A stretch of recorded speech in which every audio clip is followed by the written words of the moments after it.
હવે ફિઝિયોથેરાપિસ્ટ પણ ડોક્ટર કહેવાશે. 23 માર્ચના નેશનલ કમિશન ઓફ ફિઝિયોથેરાપી દ્વારા નવી ગાઈડલાઇન્સ બહાર પડી છે, જે મુજબ હવે ફિઝિયોથેરાપિસ્ટ એમના નામ આગળ ઓફિશિયલી ડોક્ટર અને પાછળ પીટી લગાડી શકે છે. For example, doctor Neha Shukla PT. Yes, it's official now. આ માત્ર એક ટાઇટલ નથી, આ છે વર્ષો સુધીની મહેનત, ડેડિકેશન અને નોલેજનું માન્યતારૂપ સન્માન. અને વાત અહીં પૂરી નથી થતી. બીપીટી હવે 5 વર્ષનો કોર્સ બની ગયો છે, જેમાં 4 વર્ષની એકેડેમિક સ્ટડી અને 1 યરની પેડ ઇન્ટર્નશિપ છે. યસ, ઇન્ટર્નશિપ ઇઝ પેડ નાઉ. સાથે સાથે નવા સબ્જેક્ટ પણ એડ થયા છે, જેથી ફ્યુચર ફિઝિયોઝ હવે વધુ અપડેટેડ અને સ્કિલફુલ બની શકે છે.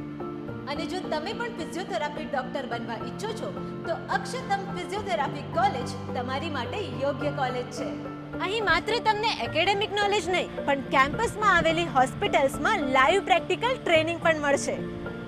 અને કોર્સ પૂરું થયા પછી કોલેજની એફિલિએટેડ નેટવર્ક હોસ્પિટલ્સમાં જોબ પણ મળી જશે.